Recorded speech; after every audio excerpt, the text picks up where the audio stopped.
पहला प्रश्न,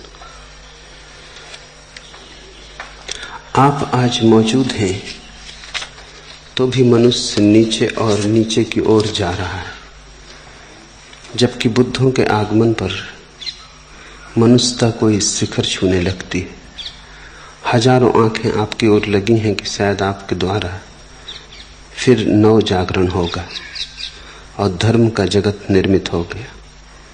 कृपया बताएं कि यह विस्फोट कब और कैसे होगा, क्योंकि बदलना तो दूर, उल्टे लोग आपका ही विरोध कर रहे हैं। पहली बात, मनुष्यता सदा ऐसी की ऐसी ही रही है। कुछ विरले मनुष्य बदलते हैं, मनुष्यता जरा भी नहीं बदलती। बाहर की स्थितियां बदलती हैं, व्यवस्थाएं बदलती हैं, भीतर मनुष्य वैसा का ही वैसा रहता है। तो पहली तो इस भ्रांति को छोड़ दो कि आज का मनुष्य पतित हो गया है। सदा का मनुष्य ऐसा ही था। बुद्ध के समय में भी लोग ऐसे ही प्रश्न पूछते हैं बुद्ध से कि आज का मनुष्य पतित हो गया है, आप कुछ करें।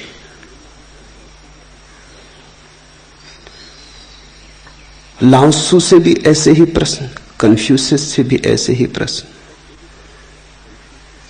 पुराने से पुराना शास्त्र खोज लें, पुराने से पुराना शास्त्र यही रोना रोता है कि मनुष्य पतित हो गया है। बेबीलोन में 6000 वर्ष पुरानी एक ईंट मिली है जिस पर शिलालेख है। उस शिलालेख में यही लिखा है कि आज के मनुष्य को क्या हो गया, पतित हो गया। 6000 साल पहले भी यही बात है। हर समय के आदमी ने ऐसा सोचा है कि आज का मनुष्य पतित हो गया। इसके पीछे कुछ मनोवैज्ञानिक कारण है। अतीत के मनुष्यों का तो तुम्हें पता नहीं, उनके संबंध में तो तुम कुछ भी नहीं जानते। बुद्ध के संबंध में तो तुम कुछ जानते हो, लेकिन बुद्ध किन मनुष्यों के बीच जी रहे थे उनके संबंध में तुम कुछ भी नहीं जानते हो। बुद्ध के संबंध में तो शास्त्र हैं, उनकी महिमा के गीत हैं। उनकी महिमा के गीत को तुम उस समय की मनुष्यता की महिमा मत समझ लेना। अगर सच में ही बुद्ध के समय के लोग ऊंचे होते तो बुद्ध की कौन फिक्र करता है। अंधेरे काले बादलों में ही बिजली चमकती है। बुद्ध इतने बड़े होकर दिखाई पड़े, ये छोटे मनुष्यों के कारण ही संभव था। अगर बुद्ध जैसे ही मनुष्य होते बड़ी संख्या में तो बुद्ध को कौन पूछता, कौन ख्याल करता। सोचो, कोहिनूर हीरा कीमती है क्योंकि अकेला है। अगर गांव गली कूचे, राह के किनारे, नदी के तटों पर कोहिनूरों के ढेर लगे होते तो कोहिनूर को कौन पूछता। राम की हम याद करते हैं क्योंकि जमाना राम जैसा नहीं था। कृष्ण की हम याद करते हैं क्योंकि जमाना कृष्ण जैसा नहीं था। जमाना तो रावण जैसा रहा होगा और जमाना तो कंस जैसा रहा होगा। आदमी सदा से ऐसा ही है। लेकिन अतीत के संबंध में एक धारणा बन जाती है कि अतीत सुंदर था, क्योंकि अतीत के सुंदरतम लोगों की खबरें तुम तक आती। अतीत के सुंदरतम गीत गूंजते हुए सदियों में तुम्हारे पास आते। बाजार की भीड़भाड़, छीना झपटी तो भूल जाती, सुंदरतम बचता है। फूल बचते, कांटे तो भूल जाते। और आज जो तुम्हारे निकट लोग हैं उनमें तुम्हें कांटे दिखाई पड़ते हैं, कांटे ही कांटे सब तरफ दिखाई पड़ते हैं। समसामयिक बुद्ध पुरुष दिखाई भी नहीं पड़ता, क्योंकि इतने कांटों की भीड़ में भरोसा भी करना मुश्किल है कि गुलाब का फूल खिल सकता है। तो जब कोई बुद्ध पुरुष मौजूद होता है उस पर भरोसा नहीं आता, क्योंकि बुद्ध पुरुष तो एक होता है और अबुद्ध पुरुष अरबों खरबों होते हैं। भरोसा आए भी कैसे। लेकिन जब समय बीत जाता है तो उस एक की तो याद गूंजती रहती और उन अनेकों का विस्मरण हो जाता है। तब तुम्हारे सब मूल्यांकन अस्त व्यस्त हो जाते। आदमी सदा से ऐसा ही रहा है। न तो अतीत के समय का आदमी श्रेष्ठ था, न तुम निकृष्ट हो। न अतीत के समय का आदमी निकृष्ट था, न तुम श्रेष्ठ हो। आदमी आदमी जैसा है। चीजों में फर्क पड़ गए। ये बात निश्चित है कि अतीत का आदमी फिएट कार की आकांक्षा नहीं करता था, क्योंकि फिएट कार नहीं थी। इससे तुम ये मत सोच लेना कि आज का आदमी बड़ा पतित हो गया, देखो फिएट कार की आकांक्षा करता है। अतीत का आदमी एक शानदार घोड़े की आकांक्षा करता था, एक अच्छी बग्घी की आकांक्षा करता था, रथ की आकांक्षा करता था। आकांक्षा वही है। बग्घी की जगह फिएट आ गई, आकांक्षा में कोई फर्क नहीं पड़ा है। अतीत का आदमी ऐसा ही लोभी था, ऐसा ही कामी था, ऐसा ही क्रोधी था। नहीं तो बुद्ध पुरुष पागल हैं जो समझाएं कि क्रोध मत करो, वासना में मत पड़ो, जो लोगों को समझाएं लोभ छोड़ो। तुम्हारे सारे शास्त्र शिक्षा क्या देते? शिक्षा किसको दी जाती? अगर लोग अलोभी थे तो बुद्ध पागल थे जो लोगों को कहते कि लोभ छोड़ो। लोग तो लोभ छोड़े हुए थे, वो कहते आप भी बातें क्या कर रहे हैं, लोभी यहां है कौन? 40 साल निरंतर बुद्ध गांव गांव घूम के लोगों को समझाते रहे, लोभ छोड़ो, ईर्ष्या छोड़ो, महत्वाकांक्षा छोड़ो, अहंकार छोड़ो। निश्चित ही ये बातें लोगों में रही होंगी, अन्यथा ये औषधियां किसको बांटी जा रही थी? लोग बीमार रहे होंगे।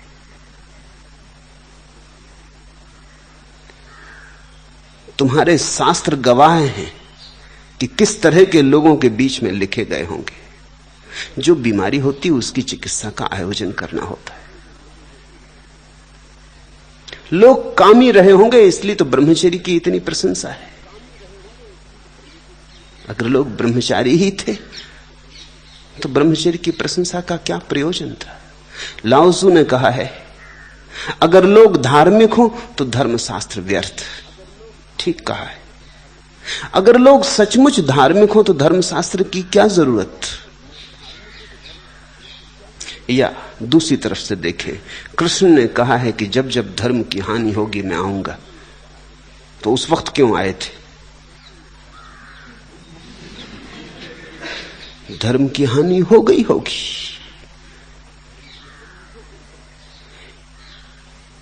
सीधी सी बात है।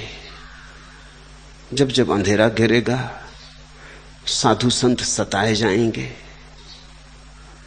तब तब आऊंगा। तो उस समय ये घड़ी घट गई होगी। अगर तर्क को ठीक से समझें तो जब तुम्हारे घर में कोई बीमार होता तब भी वैद्य को बुलाते। जब कोई समाज पतित होता है तो उसे उठाने की चेष्टा होती। इतने अवतार, इतने तीर्थंकर किस लिए पैदा होते?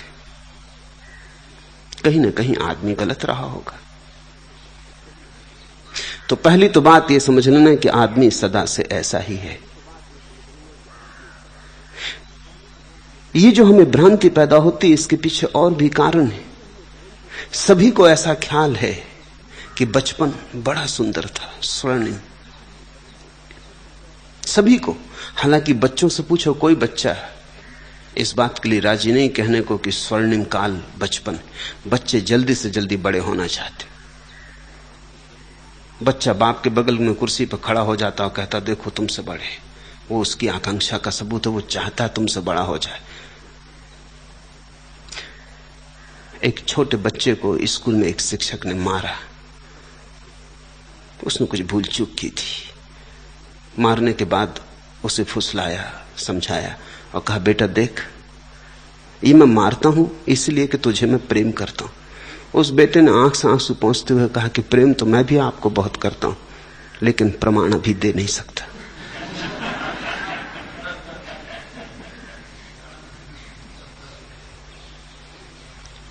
छोटे बच्चों से पूछो, वो जल्दी से जल्दी बड़े हो जाना चाहते, लेकिन बाद में याद रह जाती है सिर्फ कि बचपन बड़ा सुंदर था।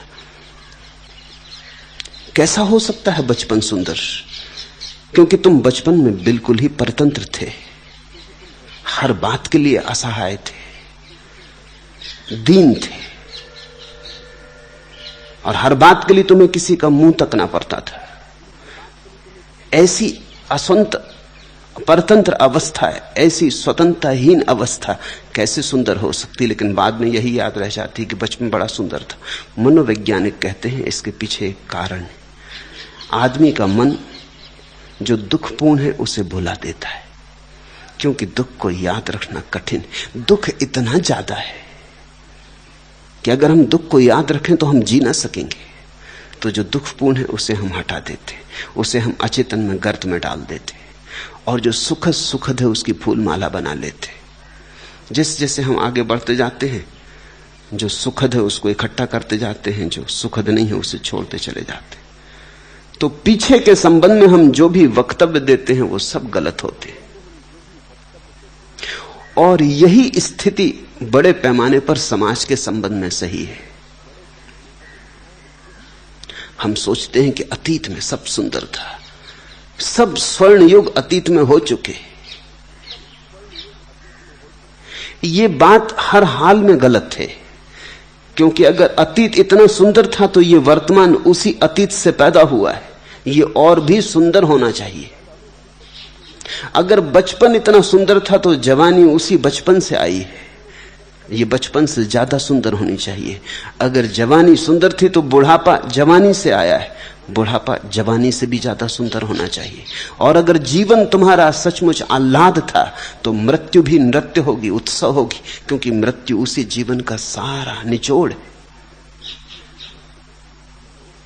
लेकिन तुम तो देखते हो कि बचपन सुंदर था जवानी से, जवानी सुंदर बुढ़ापे से, जीवन सुंदर, मृत्यु सुंदर कभी नहीं। ये तो तुम दुख दुख को छोड़ते जाते हो, सुख सुख को चुनते जाते हो। सुख तुम्हें मिलता तो नहीं, लेकिन जो कुछ भी क्षणभंगुर स्मृतियां रह जाती उन्हीं को तुम सजा संवार कर रख लेते हो। तुम आए हो उन्हीं समाजों से जिनको लोग स्वर्ण युग कहते हैं, सतयुग कहते हैं। ये कलयुग सतयुग से पैदा हुआ है। अगर ये कलयुग बुरा है तो कहावत है कि फल से वृक्ष का पता चलता है। अगर फल गलत है तो वृक्ष सड़ा हुआ रहा होगा, बीज से ही सड़ा हुआ रहा होगा।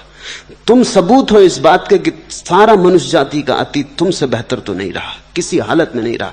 तुमसे शायद बुरा भला रहा हो, तुमसे बेहतर तो नहीं हो सकता, क्योंकि तुम उसके फल हो। तो पहली तो मैं ये भ्रांति तुम्हारे मन से हटा देना चाहता हूं। मैं तुमसे ये भी नहीं कहना चाहता कि तुम श्रेष्ठ हो, तुमसे ये भी नहीं कहना चाहता कि तुम निकृष्ट हो। तुमसे मैं एक बहुत सीधा साधा प्रस्ताव करता हूं कि तुम वैसे ही हो जैसे सबसे सदा से मनुष्य रहा है। इसलिए ये चिंता विचार छोड़कर इस बात पर ध्यान दो कि कुछ मनुष्यों ने कभी कभी जीवन में क्रांति की है। तुम सबकी चिंता भी भूल जाओ। तुम तो इतनी ही फिक्र कर लो कि तुम्हारे जीवन में प्रकाश उतर आए, तुम्हारा दिया जल जाए तो बस काफी है। आप मौजूद हैं तो भी मनुष्य नीचे की ओर जा रहा है। मैं किसी को नीचे जाते नहीं देखता, न किसी को ऊंचे जाते देखता। लोग कोल्हू के बैल की तरह घूम रहे हैं, वहीं के वहीं घूम रहे हैं, आंख पे पट्टियां बंधी, सोचते हैं कहीं जा रहे हैं। कोई कहीं नहीं जा रहा है। कभी कभी कोई एकाध व्यक्ति आंख से पट्टियां हटा देता है, धारणाओं की, सिद्धांतों की, धर्मों की, राजनीतियों की खोल के देखता है। अरे मैं एक वर्तुल में घूम रहा हूं, कोल्हू का बैल। वो निकल पड़ता वर्तुल के बाहर। उस वर्तुल के बाहर छलांग लगा लेना ही सन्यास है। इस समाज में कभी धर्म आने वाला नहीं है, कुछ सन्यासियों के जीवन में धर्म आने वाला है। धर्म तो महाक्रांति है, और क्रांति व्यक्ति में ही घट सकती, समाज में तो ज्यादा से ज्यादा सुधार घटते। लीपा पोती चलती, मकान वही का वही रहता, कहीं पलस्तर गिर गया तो चढ़ा दिया, कहीं रंग खराब हो गया तो रंग कर दिया, कहीं छप्पर खराब हो गया तो कुछ कपड़े बदल दिए, कहीं दीवार गिरने लगी तो सहारे और टेक लगा दी, मगर मकान वही का वही रहता है। क्रांति तो व्यक्ति में घटती है, नितांत रूप से वैयक्तिक है क्रांति। तो मैं तो किसी को नीचे ऊंचे जाते नहीं देखता, समाज तो वहीं के वहीं है।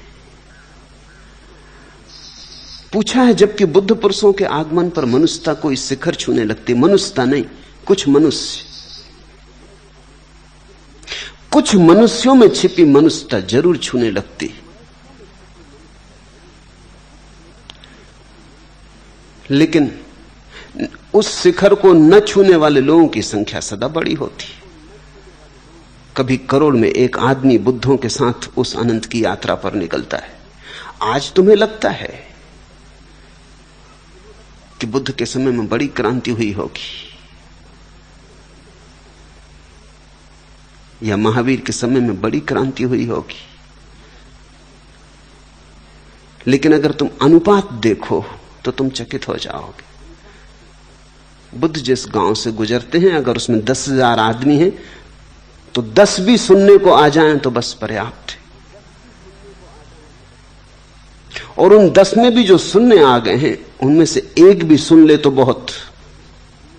सुनने आ जाने से थोड़ी कोई सुन लेता है।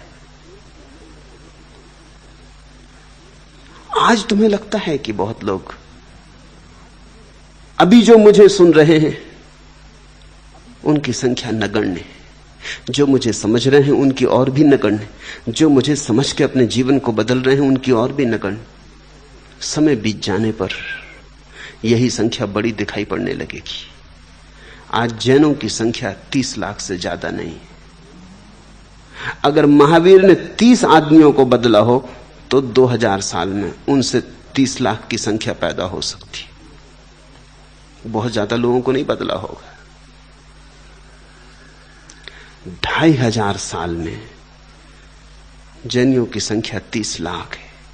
30 जोड़े इतनी बड़ी संख्या पैदा कर सकते हैं 2500 साल में। बहुत थोड़े से लोग बदले होंगे। बदलाहट सदा थोड़े से लोगों में आती। हां, उन थोड़े से लोगों में मनुष्यता जो छिपी है वो बड़े ऊंचे शिखर छूने लगती। मगर तुम इसकी चिंता न करके इसकी ही चिंता करो कि तुम्हारे भीतर वो शिखर छुआ जा रहा है या नहीं। कहीं ऐसा ना हो कि तुम सबकी चिंता में खुद को बिसार बैठो। और वहीं घटना घट सकती, सबकी चिंता में तुम तो चूक ही जाओगे और सबको कोई लाभ ना होगा। हजारों आंखें आपकी ओर लगी हैं कि शायद आपके द्वारा फिर नव जागरण होगा। ये भ्रांतियां छोड़ो। किसी के द्वारा कभी कोई नव जागरण न हुआ है, न होने वाला है। कितने सत्पुरुष हुए। तुम ये भ्रांतियां कब तक बांधे रहोगे? ये भ्रांतियां तुम्हें भटकाती हैं। इनके कारण तुम जो क्रांति कर सकते थे वो नहीं करते। तुम बैठ के प्रतीक्षा करते हो होगा, जैसे किसी और का काम है, जैसे ये मेरी जिम्मेवारी, जैसे नहीं होगा तो मैं दोषी। तब तो तुम सभी बुद्ध पुरुषों को दोषी पाओगे, क्योंकि वो नव जागरण अब तक नहीं आया। मैं तुमसे ये कहना चाहता हूं वो कभी नहीं आएगा। अंग्रेजी में उस नव जागरण के लिए जो शब्द है उटोपिया, वो बहुत अच्छा है। उटोपिया शब्द का ही अर्थ होता है जो न कभी आया न कभी आएगा। वो सिर्फ तुम्हारी आकांक्षा है, और नपुंसक आकांक्षा है। दूसरे के लिए प्रतीक्षा क्यों कर रहे हो? मेरे पास लोग आते हैं, वो कहते हैं अब अवतार का जन्म कब होगा? तुम क्या कर रहे हो? जन्माओ अवतार को अपने भीतर। तुम ये उत्तरदायित्व क्यों टालते हो? किस पे टाल रहे हो? मेरे पास लोग आते हैं, वो कहते हैं भगवान सुनता नहीं, इतनी आहें उठ रही हैं, भगवान कहां है, आता क्यों नहीं? ये मनुष्य की जालसाजियां हैं, ये धारणाएं। इनसे एक तरकीब तुम अपने भीतर बना लेते हो कि हमें तो कुछ करना नहीं, बैठ के राह देखनी, जब आएगा तब होगा। कोई मसीहा आएगा, कोई पैगंबर आएगा, कोई अवतार आएगा। आ चुके पैगंबर, आ चुके मसीहा, आ चुके अवतार, और नव जागरण नहीं आया। तुम कब जागोगे? कितने अवतार, कितने तीर्थंकर आ चुके, कहां नव जागरण आया, कहां हुई क्रांति? नहीं, तुम्हारी भ्रांति है, किसी दूसरे से होने वाली नहीं है। तुम में घटना घटेगी। समूह में कभी घटना नहीं घटेगी। समूह में जो घटती है वो राजनीति है, व्यक्ति में जो घटता है वह धर्म। तुम राजनीति को धर्म पर आरोपित मत करो। अगर लोग सोना चाहते हैं तो कौन जगाएगा, कैसे जगाएगा? अगर ज्यादा जगाने वाला गड़बड़ करेगा, सोने वाले उसकी हत्या कर देंगे। वही तो हुआ। जीसस को सूली पर लटका दिया, सुकरात को जहर पिला दिया। ये लोग जरा ज्यादा शोरगुल मचाने लगे।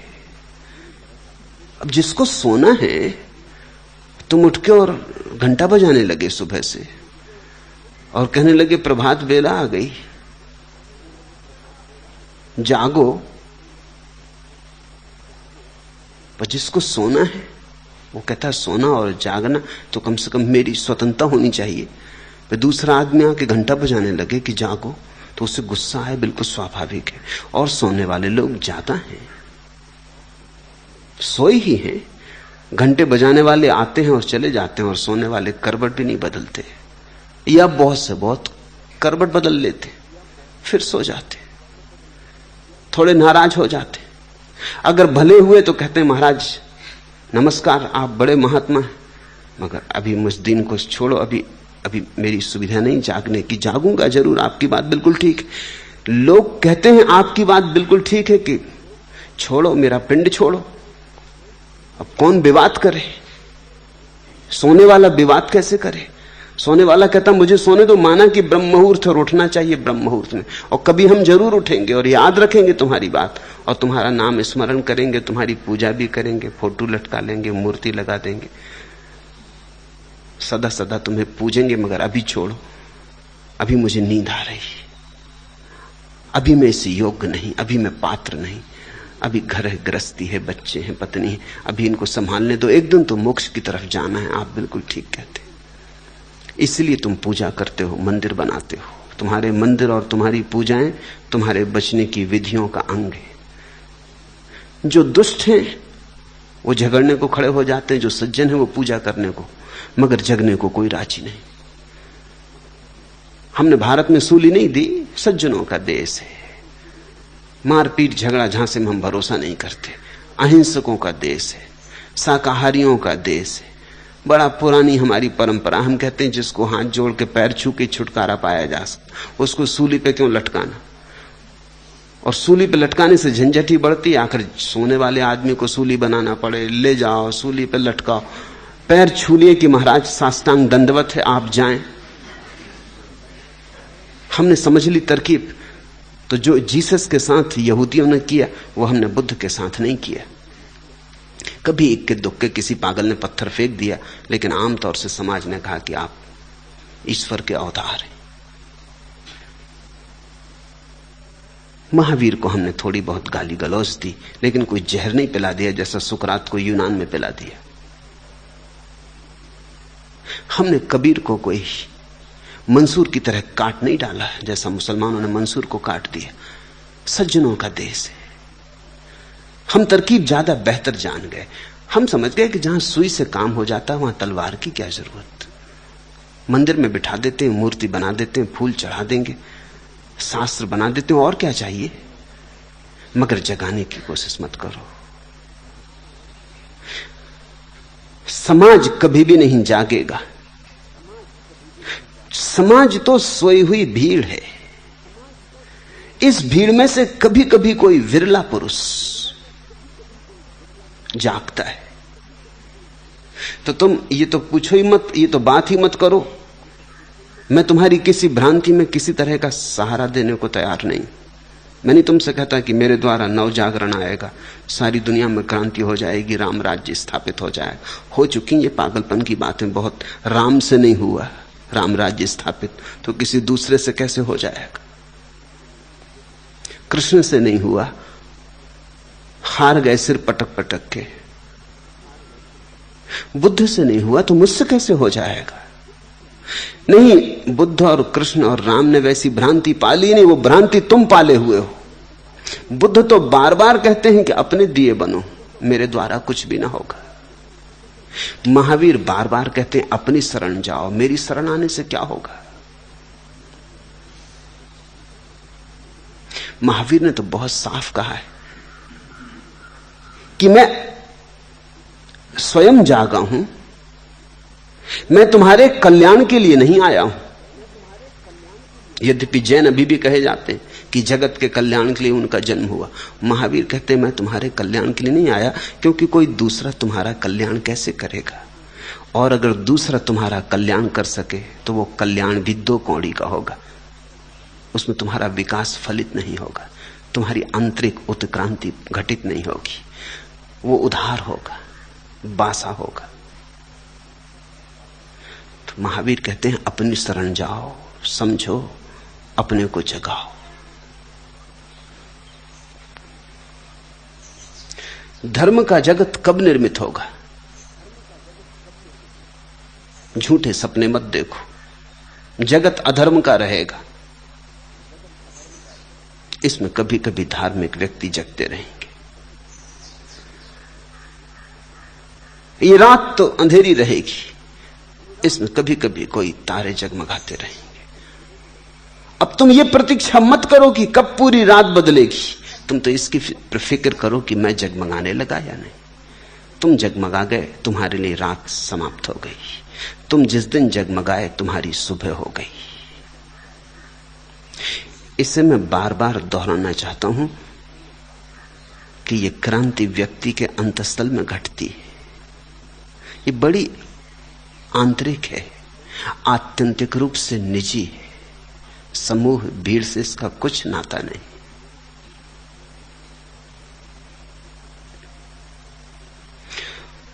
पूछा है क्योंकि बदलना तो दूर, कब होगा विस्फोट, कैसे होगा?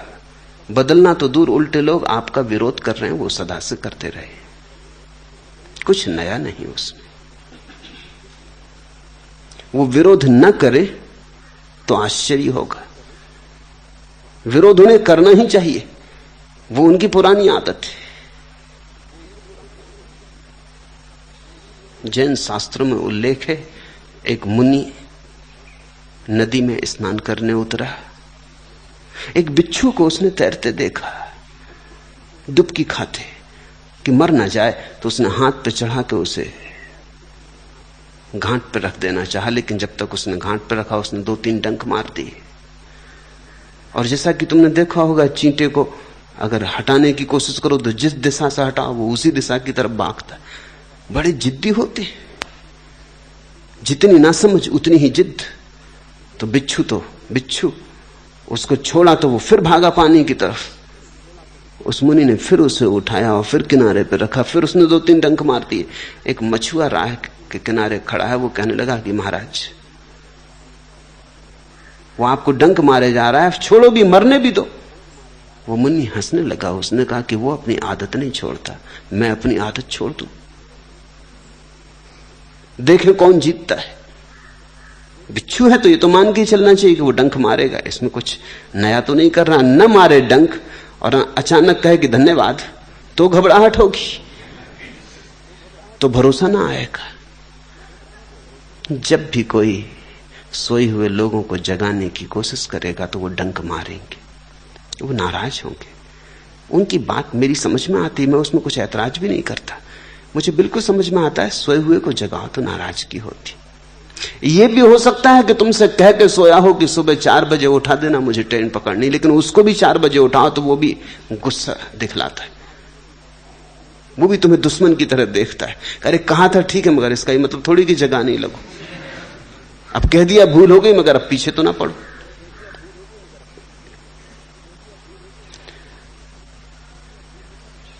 रुग्ण आदमी को दवा दो तो भी वो पीने में आनाकानी करता है। बच्चे जैसे हैं लोग, ना समझ, उनकी तरफ से विरोध बिल्कुल स्वाभाविक है। अगर इस विरोध का तुम मनोविज्ञान समझो तो बड़े चकित होगे। वो विरोध इसलिए कर रहे हैं कि उन्हें बात जचने लगी कि बात में कुछ सच्चाई है, नहीं तो वो विरोध भी नहीं करते। उन्हें डर लगने लगा कि ये आदमी कहीं जगह ही ना दे।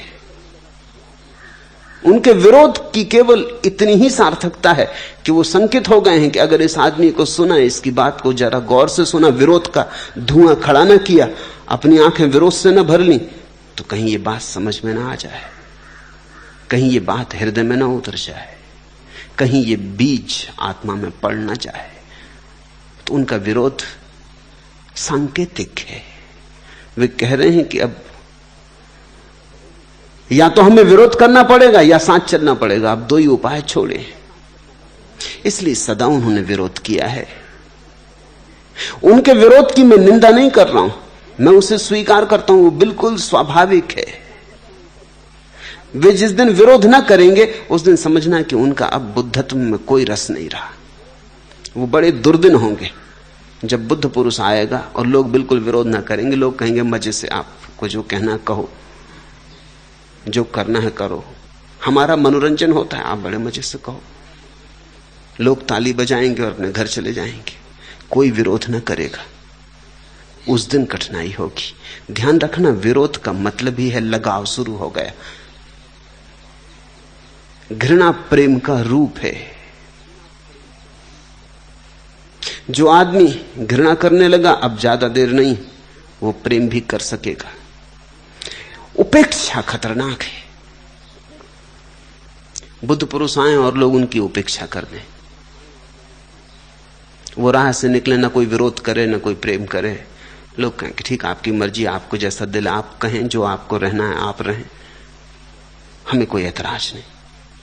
जरा सोचो उस स्थिति की बात कि कोई विरोध ना करे, कोई पक्ष में नहीं कोई विपक्ष में नहीं, बुद्ध आए कहें और चले जाएं, कोई लकीर ही ना छूटे किसी पर, तो दुर्दिन होगा।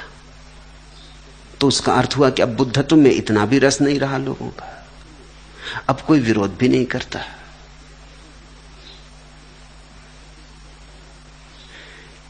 विरोध तो रागात्मक है। एक यहूदी हसीद फकीर ने किताब लिखी थी। किताब बड़ी बगावती थी। हसीद बड़े बगावती फकीर है, और उसने अपने देश के सबसे बड़े यहूदी धर्मगुरु को वो किताब भेजी, खुद अपनी पत्नी के हाथ भेजी, और उसने कहा कि कुछ फिक्र ना करना, जो भी हो तू उसमें उलझना मत, सिर्फ देखते रहना क्या हो रहा, सब मुझे आके वैसा का वैसा बता देना। वो गई, जैसे ही किताब उसने दी पंडित के हाथ में, उसने किताब उलट के देखी, देखा कि हसीद फकीर की है। वो तो ऐसा तिल मिला गया कि जैसे हाथ में अंगारा रख दिया हो। उसने तो किताब उठा के बाहर फेंक दी अपने मकान के। उसने कहा कि मेरे हाथ अपवित्र हो गए, मुझे स्नान करना पड़ेगा। वो तो आग बबूला हो गया। उसके पास ही एक दूसरा पुरोहित बैठा था, एक दूसरा धर्मगुरु। उसने कहा कि माना कि वो बगावती है, मगर उसने किताब भेंट भेजी, तुम थोड़ी देर बाद फेंक देते, ये पत्नी को तो चले जाने देते। उसने भेजी तो उसने तो प्रेम से भेजी, उपहार दिया।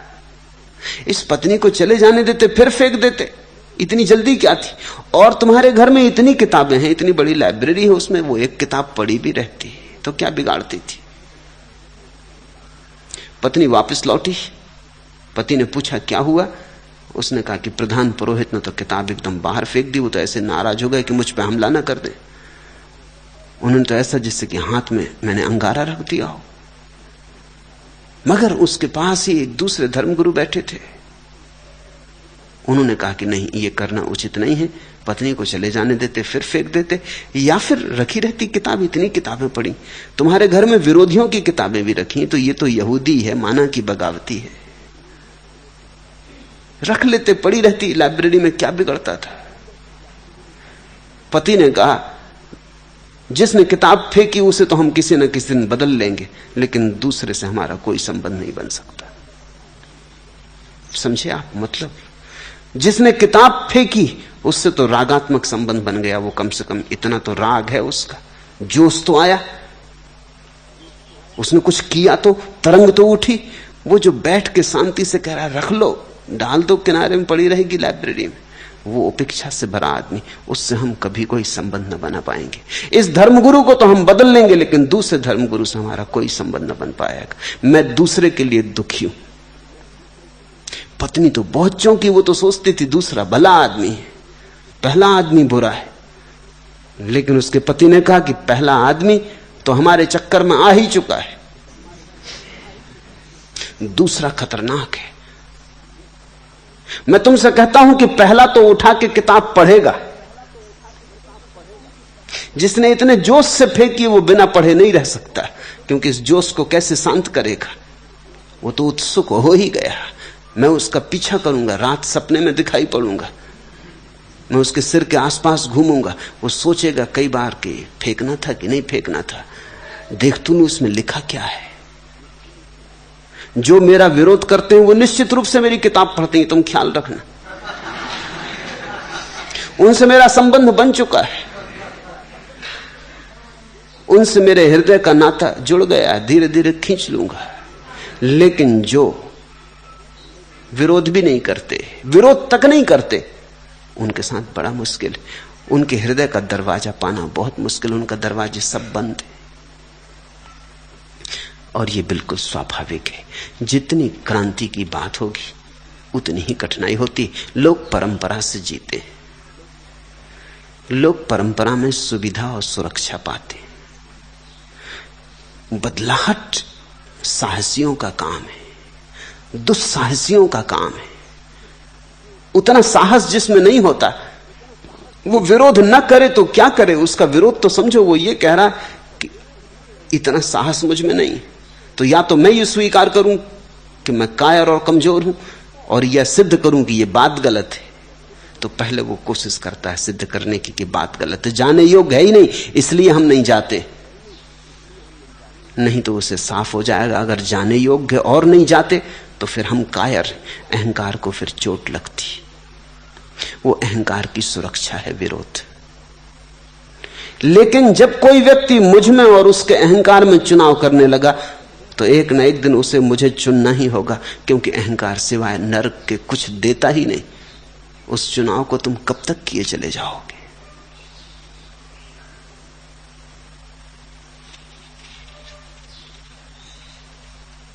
दूसरा प्रश्न, आपने कहा कि उपदेश सबसे लेना चाहिए, लेकिन आदेश अपनी अंतरात्मा से, अपने विवेक से। प्रश्न है कि जब तक विवेक ना हो तब तक कैसे पता चले कि जो आवाज अंदर से आ रही है वह विवेक जन्य है या मन का ही एक खेल? कृपया प्रकाश डालें। स्वाभाविक प्रश्न उठेगा।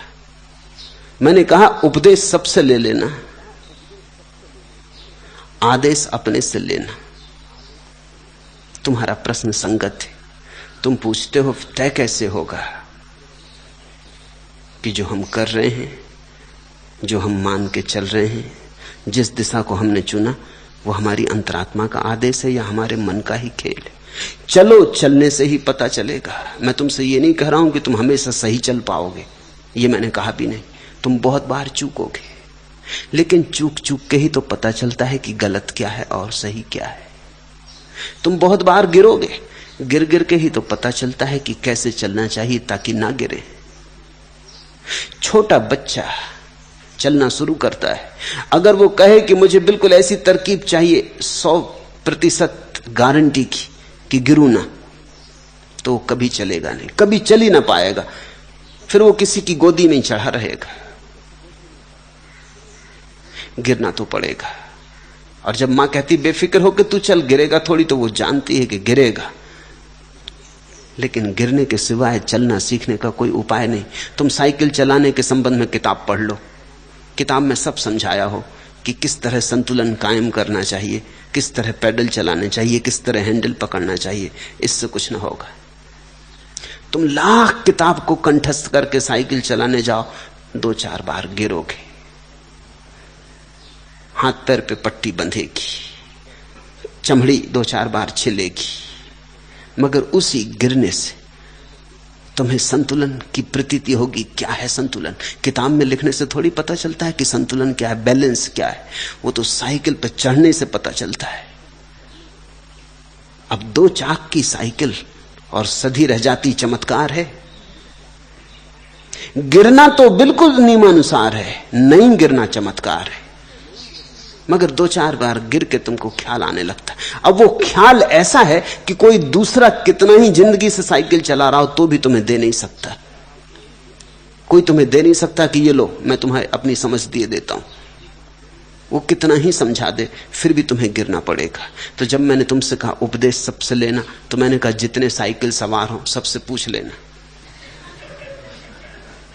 मगर इससे तुम ये मत समझ लेना कि तुम्हें साइकिल चलना आ गया, चलाना आ गया। चढ़ना तो तुम्हें ही पड़ेगा। और इससे मैं ये भी नहीं कह रहा हूं कि तुम्हें 100% गारंटी है कि तुम ना गिरोगे। ऐसी गारंटी मैं देते ही नहीं। गारंटी इतनी दे सकता हूं कि जरूर गिरोगे, मगर गिर गिर के सीखोगे। कई बार गलत रास्तों पर भटक जाओगे, लेकिन अगर अपने ही कारण भटके तो लौट आओगे। अगर दूसरे के कारण भटके तो कभी ना लौट सकोगे। क्योंकि जो आदमी दूसरे के पीछे चल रहा है उसे कभी पता ही नहीं चलता है कि मैं ठीक जा रहा हूं कि गलत जा रहा हूं। जैसे कि तुम किसी साइकिल सवार के पीछे कैरियर पे बैठे हुए, तुम्हें थोड़ी बैलेंस आएगा, हालांकि तुम भी साइकिल पे सवार हो, लेकिन तुम्हें संतुलन नहीं आएगा। तुम जन्मों जन्मों तक बैठे रहो दूसरे की साइकिल के पीछे। यात्रा भी होगी मगर संतुलन नहीं आएगा। और असली बात संतुलन है। तो तुम किसी के पीठ के पीछे चल पड़ो। तुम जब किसी के पीछे चलते हो तो तुम इसी भय के कारण तो चलते हो, कहीं हम चले तो भूल ना हो जाए। तो हम जानकार के पीछे चले, लेकिन हो सकता है जानकार भी तुम्हारी जैसी बुद्धि का हो, किसी और जानकार के पीछे चल रहा हो, और वो भी इसी बुद्धि के, और अक्सर इसी बुद्धि के लोग। तो तुम पाओगे कि एक आदमी दूसरे के पीछे चल रहा है, दूसरा तीसरे के चल रहा है, तीसरा किसी और के जो कि मर चुके हैं, वो किसी और के पीछे चलते थे जो कि बहुत पहले मर चुके हैं, वो किसी और के पीछे चलते थे जो कभी हुए ही नहीं, चले जा रहे। अब इनको कभी पता नहीं चलेगा कि गलती हो रही, क्योंकि गलती होने का उपाय नहीं, ये तो क्यों है और इसका छोर खोजना मुश्किल है। गलती तो तब पता चले जब क्यों का छोर पता चले। अब अष्टावक्र की मान के चलने लगे जनक, जनक की मान के चलने लगे कोई और 5000 साल में। अब तो तुम्हें पता लगाना मुश्किल हो जाएगा कि गलती कहां हो रही। ये तो बड़ा क्यों है। इसमें तो अष्टावक्र गिरे तो भी तुम्हें पता ना चलेगा कि वो गिर गया गड्ढे में, वो काम नहीं आई उनकी गीता, वो तड़फ रहे हैं पड़े, उसका भी तुम्हें पता नहीं चलेगा। तुम तो भेड़ चाल से चलते चले जाओगे। जब 10-5 हजार में तुम भी उनके ऊपर गिरोगे, उनकी हड्डियों पर, तब तुम्हें पता चलेगा कि तो भूलोगे, लेकिन तब बहुत देर हो चुकी होगी। नहीं, भूल के किसी के पीछे मत चलना। सुन लेना, जान लेना, समझ लेना, लेकिन उत्तरदायित्व सदा अपना अपने हाथ में रखना। तो उसका लाभ है। कम से कम क्यों तो नहीं है आगे। तुम गिरोगे तो पता तो चलेगा कि मैं गिरा। तुम गिरोगे तो गिरना क्यों हुआ, किस कारण से हुआ, इसका तो पता चलेगा। अगली बार उस तरह का कारण न दोहरे, इसकी समझ तो आएगी। 10-5 बार गिर के तुम्हें साइकिल चलाने की कला आ जाएगी। वो कला है, विज्ञान नहीं। विज्ञान होता तो दूसरा दे देता, कला कोई दे नहीं सकता। कला सीखनी पड़ती अनुभव से।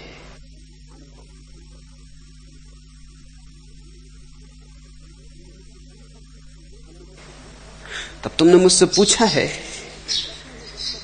कि प्रश्न है, जब तक विवेक ना हो तब तक कैसे पता चले कि जो आवाज अंदर से आ रही वो विवेक जन है या मन का ही एक खेल। कोई उपाय नहीं जानने का, अनुभव से ही तुम्हें धीरे धीरे पता चलेगा। कैसे पता चलेगा? जो मन का खेल है उससे तुम हमेशा तकलीफ में पड़ोगे, हमेशा तकलीफ में पड़ोगे, दुख आएगा। और जो मन का खेल नहीं है उससे हमेशा आनंद की स्फुरना होगी। वही कसौटी है। जो भीतर से आ रही अंतरात्मा से, उसका फल सदा ही आनंद है, सच्चिदानंद है। जो मन का है जाल, उससे तुम हमेशा दुख पाओगे। दुख से पता चलेगा, करके ही पता चलेगा किससे दुख मिला, किससे सुख मिला। जिससे सुख मिले वो सत्य की तरफ जा रही है यात्रा, और जिससे दुख मिले वो असत्य की तरफ जा रही है यात्रा। तुमने सुना है, पढ़ा है कि नरक में दुख है। अच्छा हो इसे थोड़ा उल्टा कर लो, दुख में नरक है। तो जहां जहां दुख मिले तुम समझ लेना कि नरक की तरफ चल रहे हो, गड्ढे में गिर रहे हो। जहां जहां सुख मिले तरंग आए, समाधि की लहर उठे, गीत फूटे, खिले भीतर के इंद्रधनुष, सुवास उठे, संगीत जन्मे, समझना कि चल रहे स्वर्ग की तरफ। चलते चलते, गिरते उठते आदमी सीखता है। एक भूल कभी मत करना, और वो भूल है बैठे मत रह जाना भूल के डर से। भूल करनी ही होगी। हां, एक ही भूल को दोबारा करने की कोई जरूरत नहीं, तो बोधपूर्वक भूल करना। और एक भूल जब हो जाए और पता चल जाए तो पछताते मत बैठे रहना कि भूल हो गई। उतना अनुभव हुआ, लाभ हुआ, अब आगे ऐसी भूल दोबारा ना हो, इसकी गांठ बांध लेना। ऐसे धीरे धीरे तुम पाओगे भूल कम होती गई, कम होती गई, एक दिन भूल समाप्त हो गई और तुम्हारे जीवन में विवेक का उदय हो गया। अब तुमसे मैं ये पूछता हूं, तुमने पूछा है कि अगर हम दूसरे से उपदेश ना लें तो हमें कैसे पक्का पता चलेगा कि क्या ठीक और क्या गलत, क्या मन का खेल और क्या विवेक की आवाज। मैं तुमसे पूछता हूं, बिना विवेक के जगह तुम कैसे पक्का करोगे कि किसकी माने और किसकी न माने? प्रश्न तो वही का वही। हजारों लोग हैं, हजारों शास्त्र हैं, हजारों शास्त्राएं, सबके मंतव्य अलग है, सबकी दृष्टि अलग है। इसमें तुम किसको चुनोगे? महावीर को चुनोगे कि कृष्ण को चुनोगे? कैसे चुनोगे? क्योंकि महावीर कहते हैं चींटी भी ना मरे, नहीं तो सड़ोगे नरकों में। और कृष्ण कहते हैं फिक्री मत कर, सब उसकी लीला है, तू बेधड़क मार, तू मारने वाला कौन? और फिर कभी आत्मा मारी गई? न हन्य ते हन्य माने शरीर। ये तो शरीर ही गिरता उठता है, आत्मा कभी मरती नहीं। तू तलवार से काटेगा तब भी नहीं कटती। न नैनम छिदंती शस्त्राणी। तू फिक्री छोड़ी तो खेल है, किसकी मानोगे? कैसे तय करोगे कौन ठीक इन दो गुरुओं में? तय करने का लोगों ने एक सस्ता रास्ता निकाल लिया। जिस घर में पैदा हुए, अगर जैन घर में पैदा हुए तो महावीर को मानेंगे। ये भी कोई बात हुई सिर्फ घर में पैदा हो जाने से? हिंदू घर में पैदा हुए तो कृष्ण को मान लेंगे।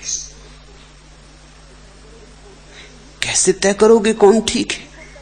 अंततः तो तुम्ही को तय करना है। जब तुम गुरु भी चुनते हो तब तुम कैसे तय करते हो? ये अंतरात्मा से आवाज उठी कि मन की आवाज? तुम बच नहीं सकते, ये निर्णय तो तुम्हारा ही होगा। तुम अगर मुझे गुरु चुन लो तो तुम कैसे पक्का करोगे कि इस आदमी की बातचीत में उलझ गए, सम्मोहित हो गए, प्रीतिकर थी बातचीत, तर्कयुक्त थी इसलिए उलझ गए, या कि सच में यह आदमी जागृत पुरुष है? कैसे तय करोगे? क्या उपाय है, क्या कसौटी है? तुम ही तो तय करोगे ना। तो वही प्रश्न वहीं के वहीं खड़ा है। जब तय तुम ही को करना है तो एक बात साफ है कि परमात्मा ने निर्णय की शक्ति प्रत्येक व्यक्ति को दी हुई, और निर्णय किसी दूसरे पर नहीं छोड़ा जा सकता। तुम निर्णायक हो। सुनो मेरी, समझो मेरी, हृदयपूर्वक समझने की कोशिश करो, समग्रता से समझने की कोशिश करो। लेकिन जब अंतिम निर्णय लोगे तो निर्णय तो तुम ही लोगे कि यह आदमी ठीक कह रहा कि गलत। इसकी मान के चलें कि ना चलें। तो तुम कुछ भी करो, चाहे किसी के पीछे चलो, चाहे न चलो, चाहे अपने पैर चलो, चाहे किसी के कंधे पे सवार होकर चलो, निर्णायक तुम ही हो। जिम्मेवारी तुम्हारी। तुम तो चाहते हो जिम्मेवारी टल जाए, तो कल अगर गड्ढे में गिरो तो तुम मेरा गर्दन पकड़ लो कि देखो गिराया गड्ढे में, मैं तो आपके पीछे चल रहा था। इसलिए मैं पहले ही कह दे रहा हूं, मेरे पीछे चलने से कुछ मतलब नहीं। गड्ढे में गिरोगे तो तुम गिरोगे, और गड्ढे में गिरोगे तो मैं गड्ढे के किनारे खड़े होकर हंसूंगा, मैं कहूंगा मैंने पहले ही कह दिया था।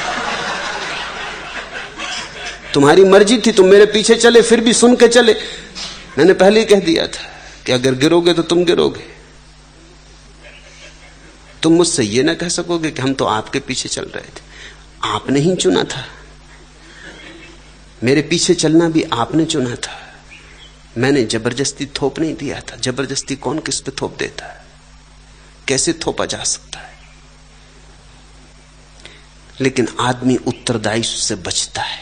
आदमी चाहता है किसी के कंधे पे जिम्मेवारी हो जाए, तो कल हम कह तो सकें, अगर अदालत हो कहीं परमात्मा की, तो हम कह सकें हम तो बिल्कुल निर्दोष हैं। ये गेरुए वस्त्र इस आदमी ने पहना दिए थे। अब क्या पक्का है तुम्हें कि परमात्मा गेरुए वस्त्र के पक्ष में होगा? कुछ पक्का नहीं। बुद्ध ने पीले वस्त्र चुन लिए थे, हो सकता है परमात्मा पीले वस्त्र के पक्षों में। पार्श्वनाथ ने सफेद वस्त्र चुन लिए थे, हो सकता है परमात्मा सफेद वस्त्रों के पक्ष में हो। और महावीर नग्न खड़े हो गए थे, हो सकता है परमात्मा न्यूडिस्ट हो। करोगे क्या? ये तो परमात्मा जब आएगा तभी। उस वक्त तुम ये ना कह सकोगे कि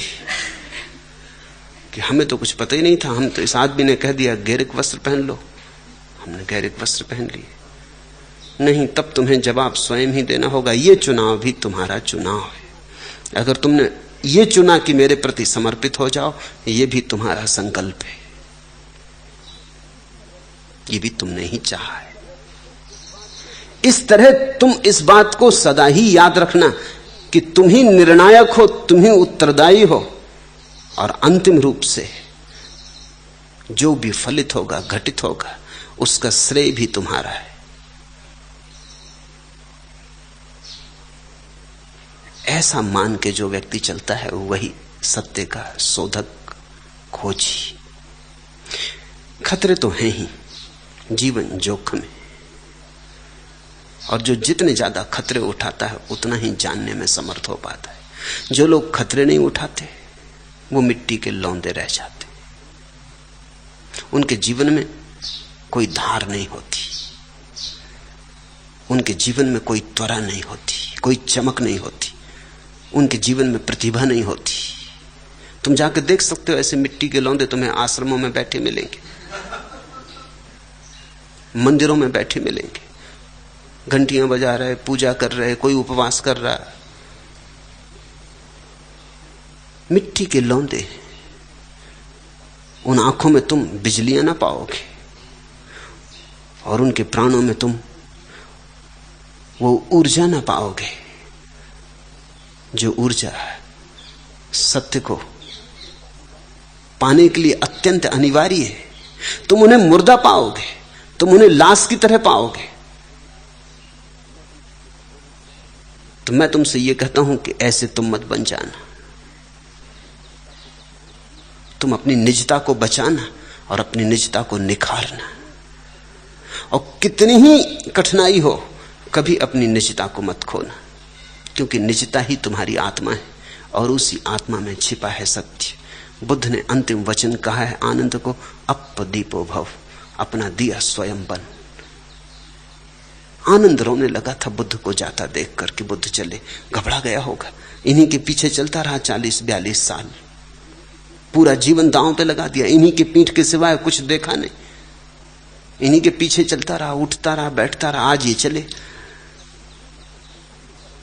तो रोने लगा, स्वाभाविक था रोना। उसने कहा कि मैं तो अभी तक पहुंचा नहीं और आपके जाने की घड़ी आ गई। तो बुद्ध ने कहा मैंने तुझे कभी कहा ही नहीं कि मैं तुझे पहुंचा दूंगा, अपना दिया खुद बन। और आनंद शायद मेरे कारण बाधा पड़ती रही हो, तो अब मैं जा रहा हूं, अब वो बाधा भी ना रहेगी। अब तेरे सामने कोई पीठ ना होगी, अब तेरे सामने खुला आकाश होगा। और आश्चर्य की घटना है कि आनंद 24 घंटे बाद ही ज्ञान को उपलब्ध हुआ। 42 साल में जो ना हो सका वो 24 घंटे में हुआ। ये बात तीर की तरह चुभ गई। ये बात तो उसको समझ में आ गई कि आज बुद्ध चले, अब मैं अकेला रह गया। अकेले तो हम सदा से हैं, किसी के पीछे चलो तो भी तुम अकेले हो, भ्रांति भर पैदा होती कोई साथ है। इस अकेलेपन को तुम पहले से ही याद रखो। बुद्ध ने आनंद से अंत में कहा था, मैं अपने आनंदों से प्रथम से कह रहा हूं कि तुम अपने दिए स्वयं बनो। तब कोई जरूरत नहीं कि मेरे जाने के बाद 24 घंटे में तुम ज्ञान को उपलब्ध हो। तुम मेरे रहते 24 क्षण में ज्ञान को उपलब्ध हो सकते हो, क्योंकि ज्ञान को उपलब्ध होने का कुल अर्थ इतना ही है कि यह जीवन मेरा है और मैं उत्तरदायी हूं। भूल होगी, चूक होगी तो मैं जिम्मेवार हूं। मैं उत्तरदायित्व तो पूरा अपने हाथ में लेता हूं। मैं अपनी मालकियत अपने ऊपर घोषणा करता हूं। इसलिए तुम सन्यासियों को स्वामी कहता हूं। स्वामी का अर्थ है मैंने तुम्हारी मालकियत तुम्हारे हाथ में है, ये मैंने घोषणा कर दी कि अब तुम स्वामी हुए। अब तुम्हारा कोई भी स्वामी नहीं, अब तुम अपने स्वामी हो। ये तुम्हारा स्वामित्व है। इस घोषणा के साथ ही सत्य की यात्रा शुरू होती, और इस घोषणा को जिस दिन तुम पूरा पूरा अनुभव कर लोगे, उस दिन आ गई मंजिल, उस दिन आ गया अपना घर। सिखलाएगा वह रित एक ही अनल है, जिंदगी नहीं वहां जहां नहीं हलचल है। जिनमें दाहकता नहीं न तो गर्जन है, सुख की तरंग का जहां अंध वर्जन है। जो सत्य राख में सने रुक्ष रूठे हैं, छोड़ो उनको वे सही नहीं झूठे।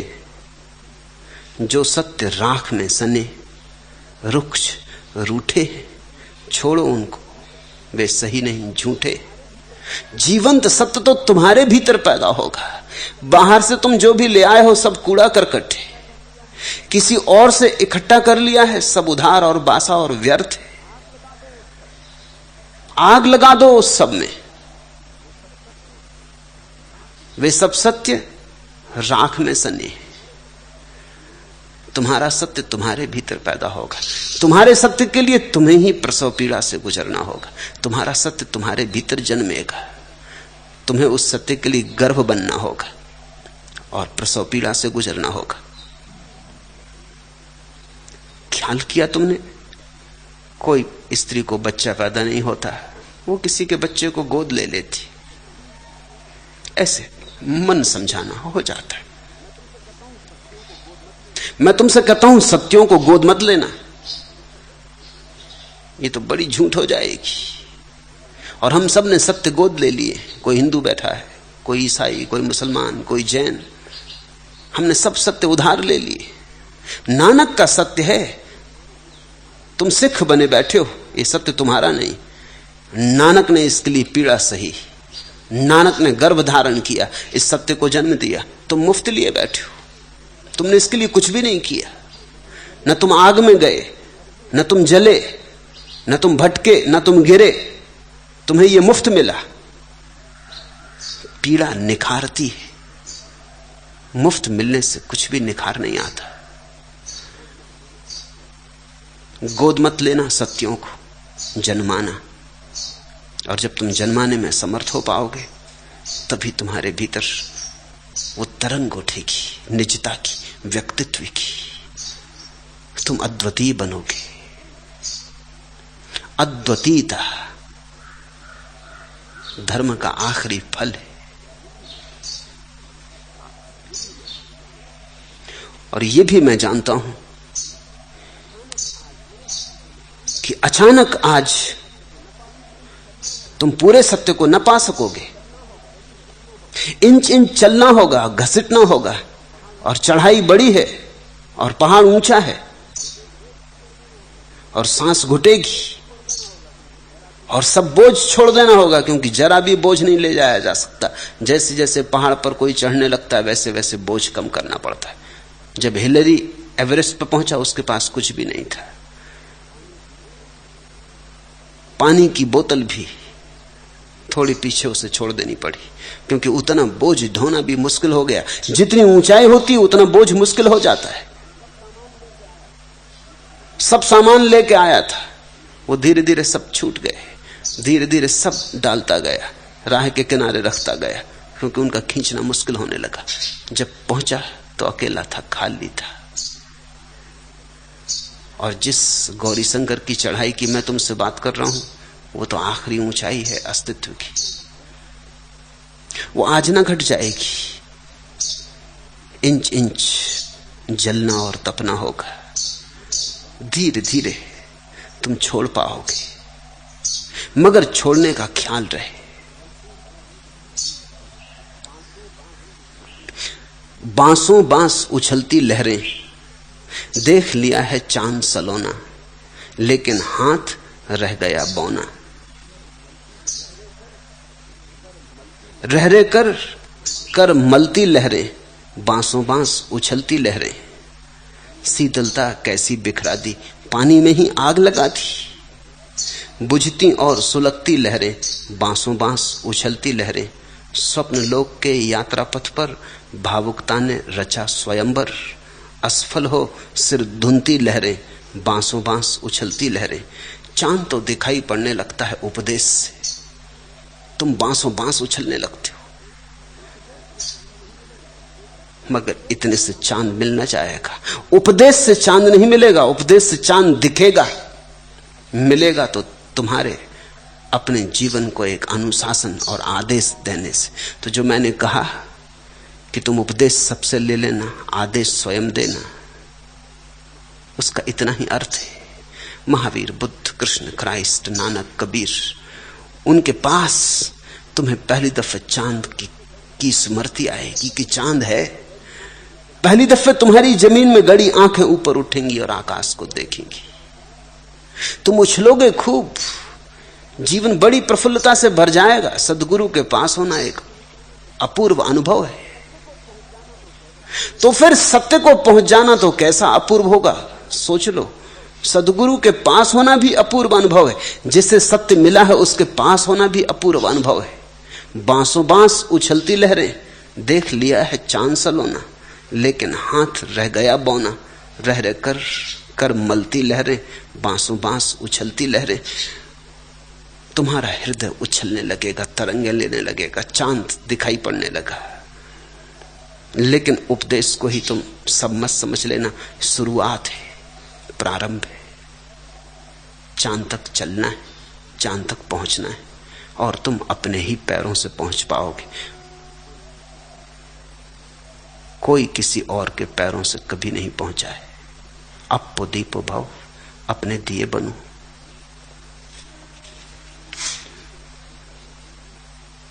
तीसरा प्रश्न, मैं आंसू का एक झरना हूं, लेकिन हूं रुंधा हुआ अरसे से। कैसे चट्टान हटे बुद्धि की, कैसे मैं फूटकर बह निकलूं। पूछा है योग प्रीतम ने। प्रीतम कवि हैं।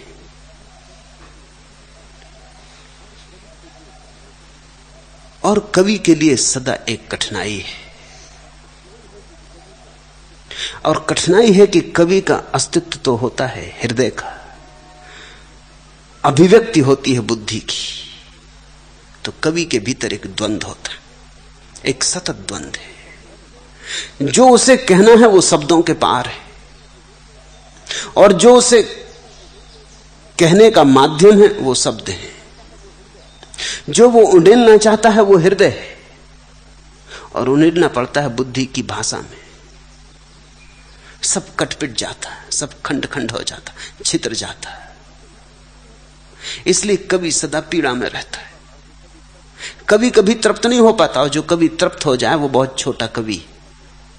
तुकबंद कहना चाहिए, कवि नहीं। जितना बड़ा कवि हो उतनी अतृप्ति होती। तड़फता है कुछ प्रकट होने को, और जब उसे प्रकट करना चाहो तब मिलते हैं छोटे छोटे शब्द जिनमें वो समाता नहीं। बड़ा आकाश है हृदय का, और शब्दों के भीतर जगह नहीं, स्थान नहीं, अवकाश नहीं। तो कह कह के भी कवि कह नहीं पाता, जीवन भर गा गा के भी गा नहीं पाता। जिसे गाने आया था वो तो अनगाया ही रह जाता है। जिसके लिए जीवन भर चाहा था कि प्रकट कर दे वो अप्रगट ही रह जाता है। तो कवि की दुविधा है। वो दुविधा यह है कि भाव तो प्रकट करना है और बुद्धि से प्रकट करना है।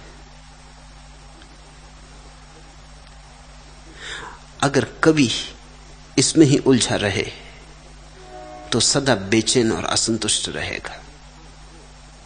कवि एक साथ दो संसारों में जीता है तो बड़ा तनाव होता है। पश्चिम में बहुत से कवि आत्महत्या कर लिए और बहुत से कवि पागल हो जाते, और अक्सर कवि शराब पीने लगते हैं। और उसका कुल कारण इतना, उनके भीतर इतनी बेचैनी होती कि उस बेचैनी को ढालने के लिए सिवाय शराब के, बेचैनी को ढांकने के लिए सिवाय शराब के और कुछ मिलता नहीं। किसी तरह अपने को विस्मरण करना चाहते, वो तनाव भारी। कवि तब तक खिंचा रहता है जब तक कि संत न बन जाए। कवि तब तक असंतुष्ट रहता है जब तक संत न बन जाए। संत बनने का अर्थ है कि अब बुद्धि से प्रकट करने की चेष्टा छूटती है, अब प्रकट करने की चेष्टा विचार से छूटती है और नए ढंग पकड़ता है कवि। जैसे मीरा नाचने लगी, बजाने लगी अपना सितार कि बाउल ले लेते एक तारा, ले लेते एक डुग्गी, बजाने लगते डुग्गी और बजाने लगते एक तारा और नाचने लगते। जो बड़े बड़े कवि नहीं कह पाते वो बाउल कह पाते कि चैतन्य महाप्रभु नाचने लगे। वो जो कहना चाहते थे वो नाच से ज्यादा आसानी से कहा जा सकता है, शब्द उसके लिए ठीक माध्यम नहीं। तो जब तक कवि रहस्य को अपने समग्र व्यक्तित्व से प्रकट न करने लगे तब तक अड़चन होती। मैं आंसू का एक झरना हूं पूछा है, लेकिन हूं रुंधा हुआ अरसे से। रुंधे हुए हो इसीलिए आंसू के झरने हो ऐसा प्रतीत होता है। जैसे ही आंसू प्रकट हुआ मुस्कान बन जाता है, मुस्कान रुंधी रह जाए आंसू हो जाती। रुंधी मुस्कान का नाम ही आंसू है। इसलिए तो तुम जब कभी रो लेते हो तो हल्के हो जाते हो। अगर तुम दिल भर के रो लो तो तुम्हारे चेहरे पर एक स्मित आ जाता है, एक प्रसाद आ जाता है, एक आशीष की वर्षा हो जाती तुम्हारे ऊपर। इसलिए तो रोने में इतना प्रसाद है। पुरुषों ने खो दिया प्रसाद, स्त्रियों के चेहरे पर थोड़ा प्रसाद शेष रहा है क्योंकि उन्होंने रोने की क्षमता कभी नहीं खोई। स्त्रियों ने बहुत कुछ खोया लेकिन एक बहुत बहुमूल्य चीज बचा ली, वो रोने की क्षमता। पुरुषों ने बहुत कुछ बचाया, शक्ति, पद, प्रतिष्ठा, लेकिन कुछ बहुत बहुमूल्य खो दिया, वो रोने की क्षमता खो दी। उनकी आंखें गीली नहीं हो पाती, और जिसकी आंखें गीली नहीं हो पाती उसका हृदय धीरे धीरे पथरीला हो जाता। तो मैं तुमसे कहूंगा प्रीतम, अगर तुम्हें लगता है आंसू का झरना भीतर पड़ा है रुंधा हुआ अरसे से, कैसे चट्टान हटे बुद्धि की, कैसे मैं फूट कर बह निकलूं। और तुम जो प्रश्न पूछ रहे हो वो फिर बुद्धि का है, कैसे? तुम बुद्धि से ही बुद्धि को ना हटा सकोगे। रो, दिल भर के रो, कौन रोकता है?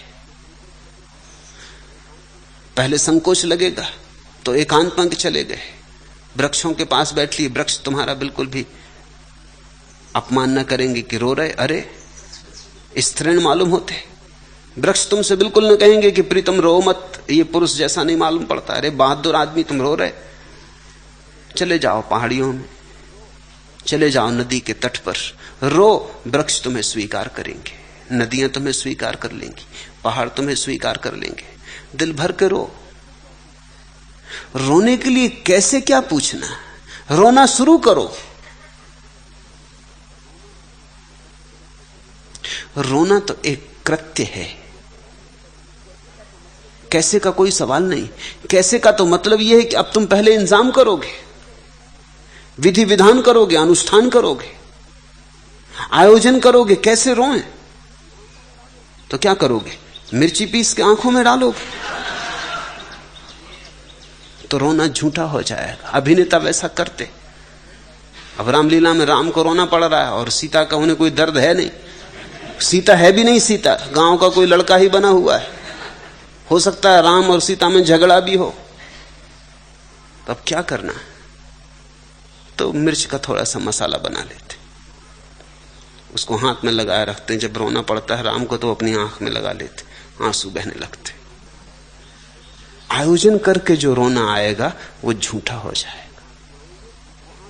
चेष्टा से जो आंसू आएंगे वो आंसू ना रहे, उनका प्रसाद गुण खो गया।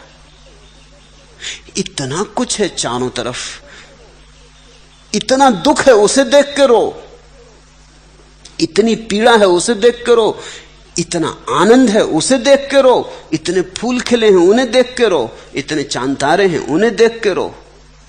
रोने के लिए क्या कमी है? पूरा आयोजन है। और रो ध्यानपूर्वक, डोलो रोने में, नाचो रोने में, बहने दो आंसुओं की धार। शुरू शुरू में कठिनाई होगी क्योंकि बहुत दिन का अवरुद्ध है, तो शायद तुम भूल गए हो।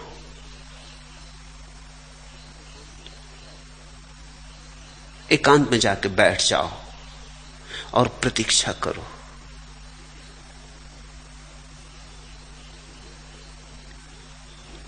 किसी न किसी दिन तुम अचानक पाओगे आंसुओं से आंसू बहने लगे अकारण। लोग सोचते हैं कारण चाहिए, घर में कोई मरेगा तो रोएंगे। मृत्यु रोज घट रही है, तुम्हारे घर में घटेगी, इसके लिए क्या प्रतीक्षा करते हो? जीवन मृत्यु से घिरा है। चले जाओ मरघट पर। बुद्ध भेज देते थे अपने भिक्षुओं को मरघट पर कि 3 महीने वहीं ध्यान कर लो, कोई लाश आएगी जलेगी, तुम बैठ के देखते रहो। रोना है तो हर जगह सुविधा है, कारण खोजने की कोई विशेष जरूरत ही नहीं, सब जगह कारण मौजूद है। देखते हो वृक्ष पर पत्ता था, कल तक हरा था, आज पीला हो गया। देखते रहो उस पीले होते पत्ते को और तुम पाओगे तुम्हारी आंखें डबडबाएं, और तुम पाओगे वो पत्ता पीला होके गिरने लगा, वो टूट गया, अब जमीन पे पड़ा है। ऐसे ही सब गिर जाएगा, ऐसे ही तुम गिर जाओगे। ऐसा गिरना ही होने वाला है।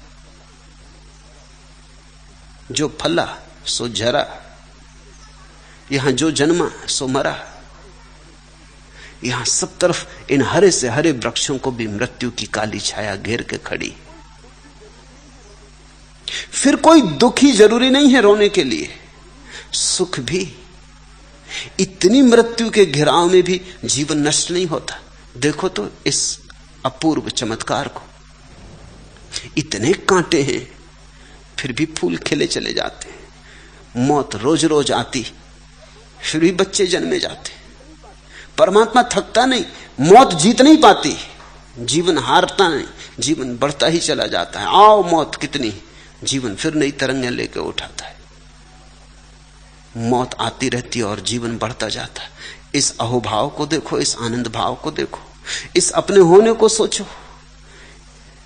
ये होना इतना आश्चर्यजनक है। तुम देख पाते हो, सोच पाते हो, अनुभव कर पाते हो। तुम हो, इतना ही काफी है। ये भाव ही तुम्हें डोला जाएगा।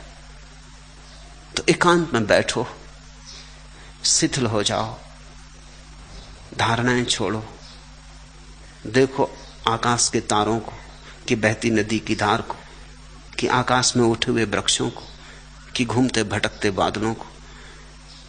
इस जीवन प्रकृति के चमत्कार से घिर जाओ और तुम पाओगे आंखों से आंसू बहने लगे। विधि की नहीं बात करूंगा क्योंकि तुम पूछते हो कैसे, कैसे में तो अड़चन हो जाएगी, कैसे ही से तो रुकावट पड़ गई।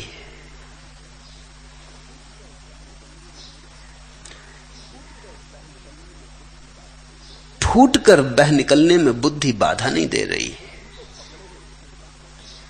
तुम बुद्धि को पकड़े हो इसलिए बाधा है। इसे भी ख्याल में ले लेना। लोग सोचते हैं बुद्धि बाधा दे रही, बुद्धि बाधा नहीं दे रही। चैतन्य महाप्रभु के पास कुछ कम बुद्धि ना थी, लेकिन फर्क इतना ही है कि उन्होंने बुद्धि को पकड़ा नहीं। बुद्धि अपनी जगह, हृदय उसे डुबाता हुआ, सरोबोर करता हुआ बहता रहता। बुद्धि बाधा नहीं डालती। सच तो यह है, जहां चट्टानें होती हैं वहां नदी में संगीत आ जाता। तुमने देखा झरना जब चट्टानों से बह के निकलता है तो झरने में संगीत आ जाता। चट्टाने ना हो तो संगीत खो जाता है। झरना कुछ रिक्त हो जाता है बिना चट्टानों के। झरने में शोर नहीं रह जाता, स्वर नहीं रह जाता, झरना नीरव हो जाता है। झरने की वाणी खो जाती है। तो मैं तो तुमसे कहता हूं बुद्धि की फिक्र ही मत करो, बुद्धि को रहने दो पत्थर की तरह, चट्टानों की तरह, बहुबुद्धि के ऊपर से बहुबुद्धि को घेर कर, और तुम पाओगे कि तुम्हारे हृदय के बहते झरने पे जब बुद्धि की चट्टानों की टक्कर होती तो उठेगा एक संगीत, उठेगा एक निनाद, एक मरमर। वही काव्य है, वही असली कविता है। एक तो ऐसी कविता है जो भाव उठता है और उसको तुम चेष्टा करके बुद्धि के शब्दों में ढालते हो, वही तुम्हारी अड़चन है अभी। एक और भी कविता है जो बहती अनायास बुद्धि की चट्टानों से टकराती, उस टकराहट से जो रव पैदा होता है, जो लय पैदा होती, वो जो गुनगुनाहट पैदा हो जाती, वो एक कविता है। उस कविता में अर्थ कम होगा, लय ज्यादा होगी। उस कविता में व्याकरण कम होगा, संगीत ज्यादा होगा। उस कविता को शायद बुद्धि के ढांचे में समझा ही ना जा सके, लेकिन फिर भी हृदय उससे आंदोलित होगा। आधुनिक काव्य की यही खूबी है, उसने व्याकरण छोड़ी, लयबद्धता, पुराने ढंग की मात्रा, छंद का आयोजन छोड़ा। नई कविता शुद्ध कविता है। पुरानी कविता से उसने बड़ी ऊंचाई ली। बहुत लोगों की समझ में नहीं आती, क्योंकि बहुत लोग सीमा के बाहर को नहीं समझ पाते, बहुत लोग व्याकरण के बाहर को नहीं समझ पाते, बहुत से लोग परिभाषा के बाहर को नहीं समझ पाते। ऐसा नए चित्रों में भी हुआ है, नई मूर्तियों में भी हुआ है, नई कविता में भी हुआ है। सारे जगत में एक विस्फोट हुआ है। वो विस्फोट हृदय को बहाने से है। बुद्धि के पत्थर पड़े रहने दो, इससे हानि नहीं है, इससे बुद्धि के इन पत्थरों से थोड़ी समृद्धि ही बढ़ेगी।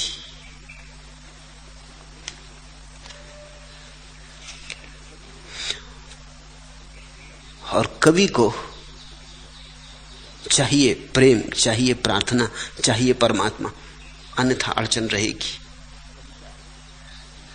जब तक कविता भजन न बने तब तक दुविधा रहेगी, और जब तक कविता प्रार्थनापूर्ण न हो जाए, अर्चना न बने, नैवेद्य न बने, तब तक अड़चन रहेगी।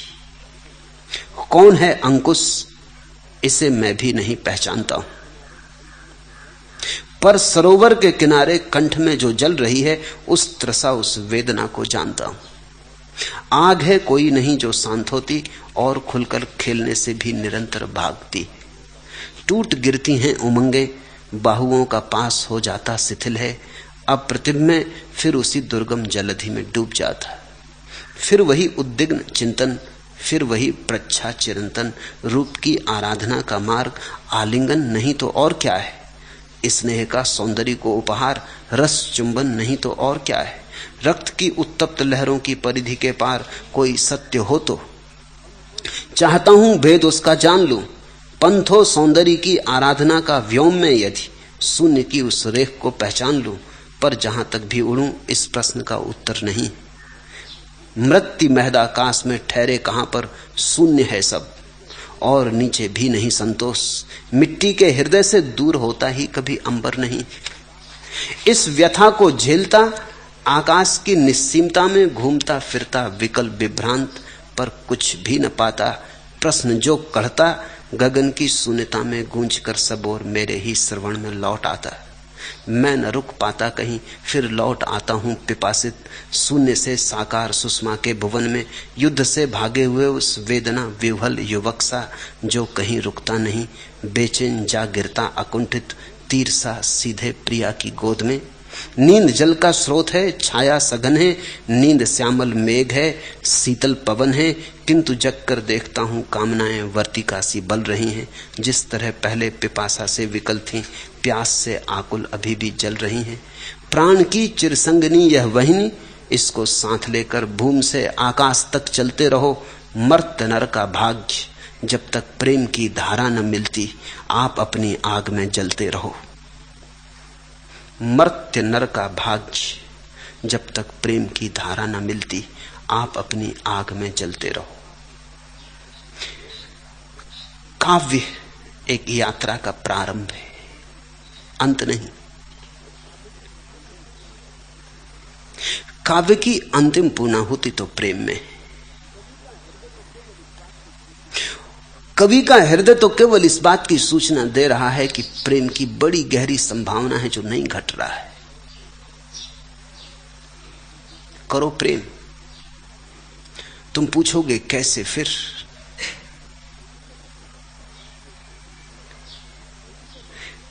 प्रेम के लिए कैसे की कोई भी जरूरत नहीं। शुरू करो ऐसे ही जैसे कोई तैरना शुरू करता है, अनगढ़ हाथ फेंकता है। कोई भी तो यहां जन्म से ही सीखा हुआ नहीं आता। सभी को हाथ इर्छे तिरछे फेंकने पड़ते, फिर धीरे धीरे तैरने की कुशलता आ जाती। करो प्रेम। वृक्षों से करो, पशु पक्षियों से करो, मित्रों से करो, प्रियजनों से करो। जहां मौका मिले प्रेम का चूको मत। हम बड़े अजीब हैं, हम प्रेम के संबंध में बड़े कृपण। प्रेम में हम ऐसे कंजूस हैं कि जिनसे हम कहते हैं हमारा प्रेम है, उनसे भी हम बामुश्किल से प्रेम का संबंध बनाते, जैसे कि कुछ लुटा जा रहा है, जैसे कि प्रेम क्या कर लेंगे तो कुछ खो जाएगा, जैसे कि प्रेम क्या दे देंगे किसी को तो कुछ मिट जाएगा भीतर, जैसे कि कुछ कम हो जाएगा। प्रेम ऐसी संपदा नहीं है, ये तिजोरी नहीं है आदमियों की कि तुमने अगर 10 रुपए किसी को दे दिए तो 10 रुपए कम हो गए। ये कुछ मामला ही और है। ये तो ऐसे है जैसे कुएं से कोई पानी भर ले। तुम भर लो पुराना पानी, नया ताजा झरना कुएं में फूटा चला आ रहा है। पुराने को हटाओ, नया मिलता है। सड़े को हटाओ, गले को हटाओ, ताजा मिलता है। जैसे कुएं से पानी को भरते रहो तो कुआं जीवंत रहता है, झरने जागे रहते हैं, नई नई धारें फूटती रहती। सागर, दूर का सागर कुएं को भरता रहता। बीच की मिट्टी छानती, सागर के पानी को सीधे नहीं पिया जा सकता, पियोगे तो मर जाओगे। लेकिन बीच की मिट्टी सागर के पानी को छान देती, और कुएं में पानी भागा चला आ रहा है। अगर तुम भरोगे ना पानी, बांटोगे नहीं पानी, तुम कहोगे मेरा कुआं खाली हो जाएगा, तो तुम्हारा कुआं सड़ेगा, मरेगा। धीरे धीरे झरने बहेंगे नहीं तो सूख जाएंगे। अब तुम पूछते हो कि झरनों को कैसे खोलें। मैं अवरुद्ध पड़ा हूं, एक अरसे से रुंधा पड़ा हूं, कैसे खोलूं इस झरने को? मैं कहता हूं बांटो प्रेम, निमंत्रण दो लोगों को। जहां मौका मिल जाए, परिचित से अपरिचित से, अपने से पराये से, पहचान वाले से अजनबी से, प्रेम में कुछ भी तो तुम्हारा खर्च नहीं होता है। दो, जरूरी नहीं कि तुम कुछ दो ही। टॉलस्टॉय ने अपने संस्मरणों में लिखा है कि मैं एक दिन जा रहा था एक राह के किनारे से, एक भिखमंगे ने हाथ फैला दिया। सुबह थी, अभी सूरज उगा था, और टॉलस्टॉय बड़ी प्रसन्न मुद्रा में था, इंकार न कर सका। अभी अभी चर्च से प्रार्थना करके भी लौट रहा था, तो वो हाथ उसे परमात्मा का ही हाथ मालूम पड़ा। उसने अपने खीसे टटोले, कुछ भी नहीं था। दूसरे खीसे में देखा, वहां भी कुछ नहीं था। वो जरा बेचैन होने लगा। उस भिखारी ने कहा कि नहीं, बेचैन ना हो, आपने देना चाहा, इतना ही क्या कम। टॉलस्टॉय ने उसका हाथ अपने हाथ में ले लिया, और टॉलस्टॉय कहता है मेरी आंखें आंसुओं से भर गई। मैंने उसे कुछ भी ना दिया, उसने मुझे इतना दे दिया। उसने कहा कि आप बेचैन ना हो, आपने टटोला, देना चाहा, इतना क्या कम है, बहुत दे दिया। ना देकर भी देना हो सकता है, और कभी कभी देकर भी देना नहीं होता। अगर बेमन से दिया तो देना नहीं हो पाता।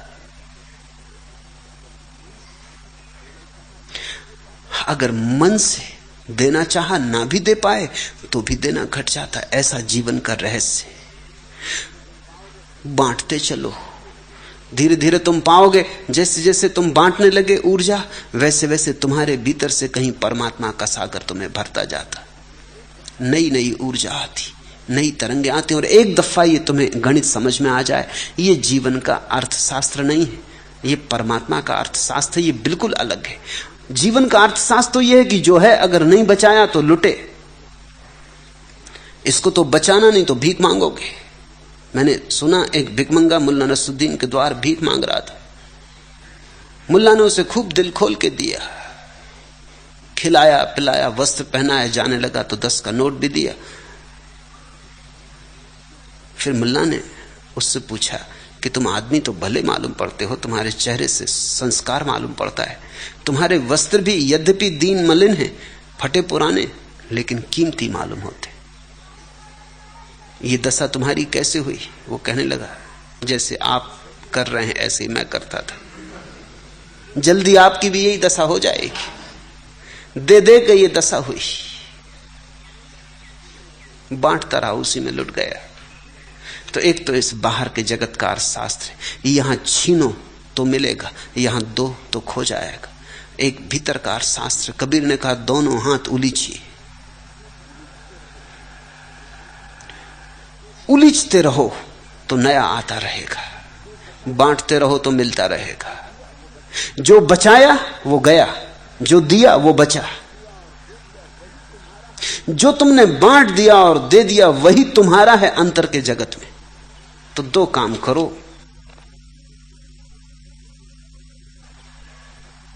प्रेम बांटो और आंसुओं को आने दो, और दोनों साथ साथ हो जाएंगे, क्योंकि दोनों एक ही घटना के हिस्से। जितना हृदय में प्रेम बटने लगता है उतनी आंखें गीली होने लगती, नम होने लगती। प्राण की चिरसंगनी यह वहिनी, इसको साथ लेकर भूमि से आकाश तक चलते रहो। मर्त्य नर का भाग्य, जब तक प्रेम की धारा न मिलती आप अपनी आत्मा में जलते रहो। ये जो आज जलन है यही कल फूल की तरह खिलेगी। ये आज जो अग्नि है यही कल तुम्हारे भीतर कमल बनेगी। मगर बांटो। प्रेम सूत्र है, और प्रेम के जगत में कैसे का कोई संबंध नहीं, बेशर्त बांटो। ये भी मत कहना किसको, ये तो कंजूस पूछता है। पात्र अपात्र ये भी कंजूस पूछता है। हम कौन है तय करें कौन पात्र कौन अपात्र? जो मिल जाए दे दो, और जो तुमसे तुम्हारे प्रेम को ले ले उसका धन्यवाद मानना, आभार मानना। इंकार भी कर सकता था, उसने इंकार ना किया, तुम धन्यभागी हो। उसने तुम्हें अपने को लुटाने का थोड़ा मौका दिया, क्योंकि उस लुटाने से ही तुम और भरोगे। उसे धन्यवाद देना।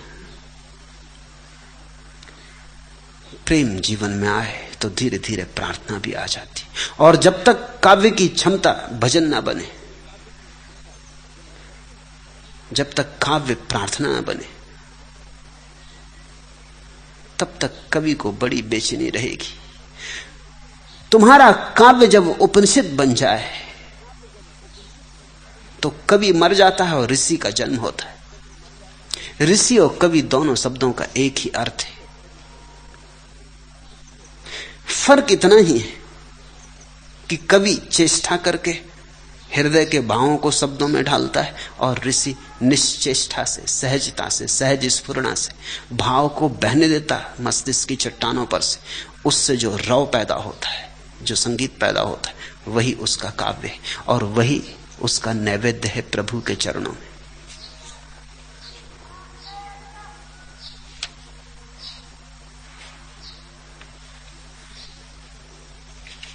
आखिरी प्रश्न। मेरे माजी के तलख अंधेरों में बता रजनीश क्या देखा तूने? गर्द से अय्याम में था उलझा, या बाहर उलझनों से आते देखा। मेरे अतीत के गहरे अंधेरे में क्या देखा? क्या मैं भाग्य चक्र में उलझा था या भाग्य चक्र के बाहर आ रहा था? दिनेश ने पूछा है। उलझे तो अभी भी हो, और भाग्य चक्र में आदमी उलझा ही रहता है जब तक पूरा न जाग जाए। भाग्य चक्र का अर्थ ही इतना होता है कि हम बेहोशी से चले जा रहे हैं। भाग्य होता ही बेहोश आदमी का है, होश से भरे आदमी का कोई भाग्य नहीं होता। बेहोश आदमी के संबंध में ज्योतिषी भविष्यवाणी कर सकते, होश वाले आदमी के संबंध में कोई ज्योतिषी कोई भविष्यवाणी नहीं कर सकता, क्योंकि होश से भरा हुआ आदमी क्या करेगा इसका कोई निर्णय अतीत के हाथों में नहीं। बेहोश आदमी क्या करेगा ये सब अतीत पर निर्भर है। अगर तुम्हारा अतीत बता दिया जाए, पता हो, तो तुम्हारे भविष्य की भी घोषणा की जा सकती। तुमने कल भी क्रोध किया था, परसों भी क्रोध किया था, और भी पीछे क्रोध किया था, तुम कल भी क्रोध करोगे, इसमें कुछ अड़चन नहीं है, क्योंकि तुम वही करोगे जो तुम करते रहे हो। तुम आदत से चलते हो, यंत्रवत हो। भाग्य यानी यंत्रवत जीवन। जैसे जैसे होश जगता है, ध्यान जगता, आदमी भाग्य के बाहर होने लगता है।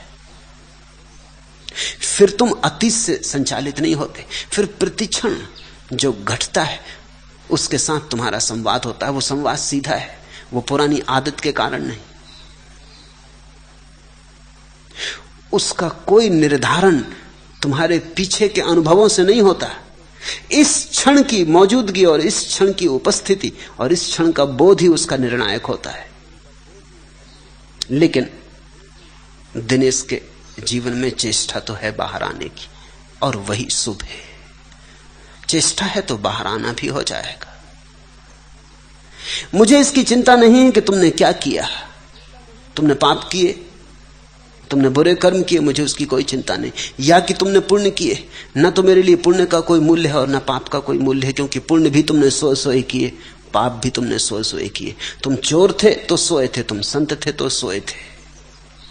मेरे लिए तो एक ही बात का मूल्य है कि अब तुम्हारे मन में जागने की आकांक्षा पैदा हुई। उस आकांक्षा पर सब निर्भर है। वही आकांक्षा जीवन की सबसे बड़ी घटना है।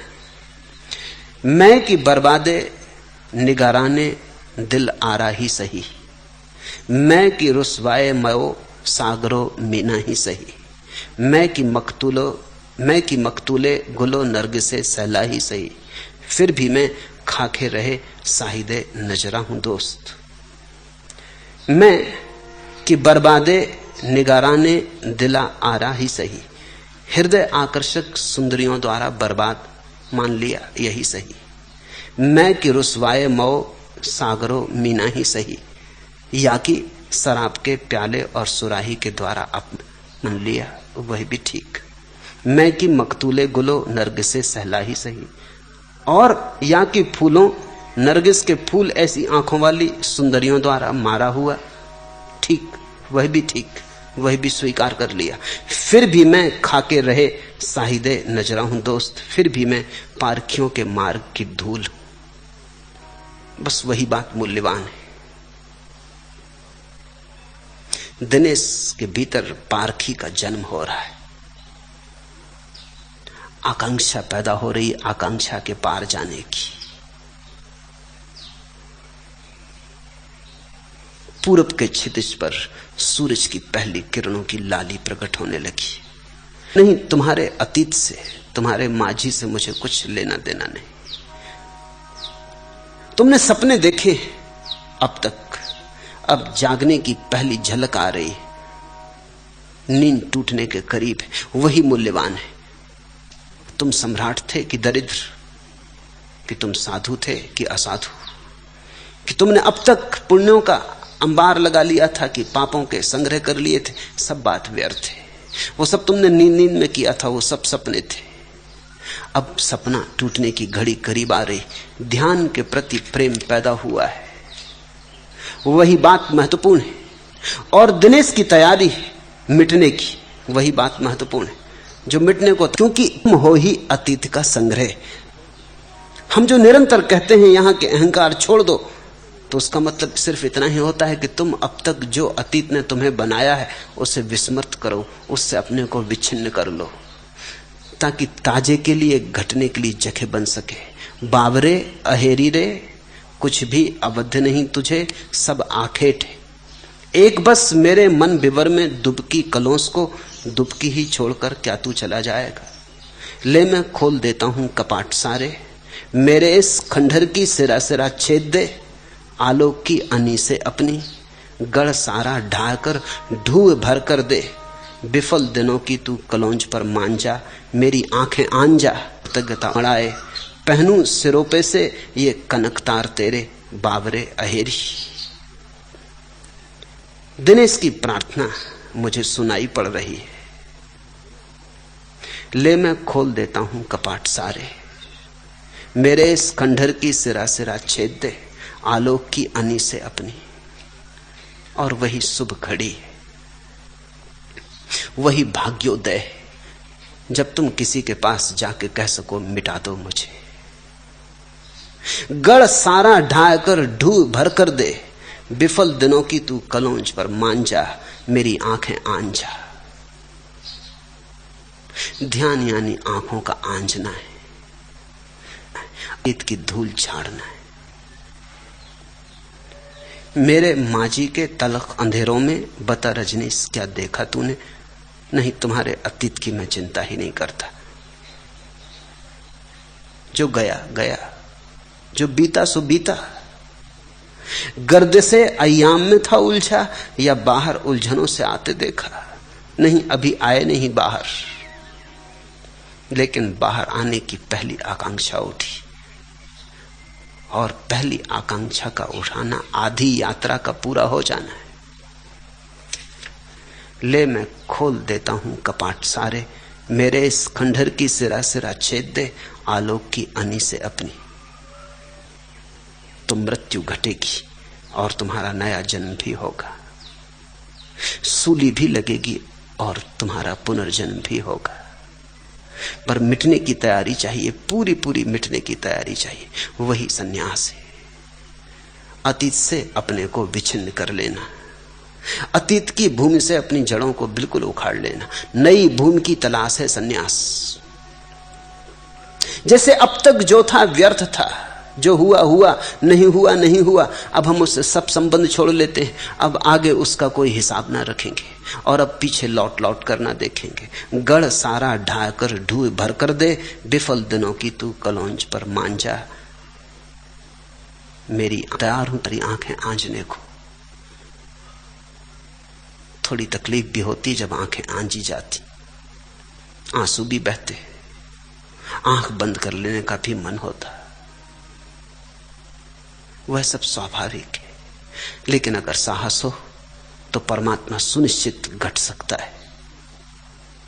मेरी तैयारी, अगर तुम भी तैयार हो तो कोई रुकावट नहीं बन सकती। छोड़ो पीछे को, आगे की सुध लो। हरि ओम तत्सत। आज इतना ही।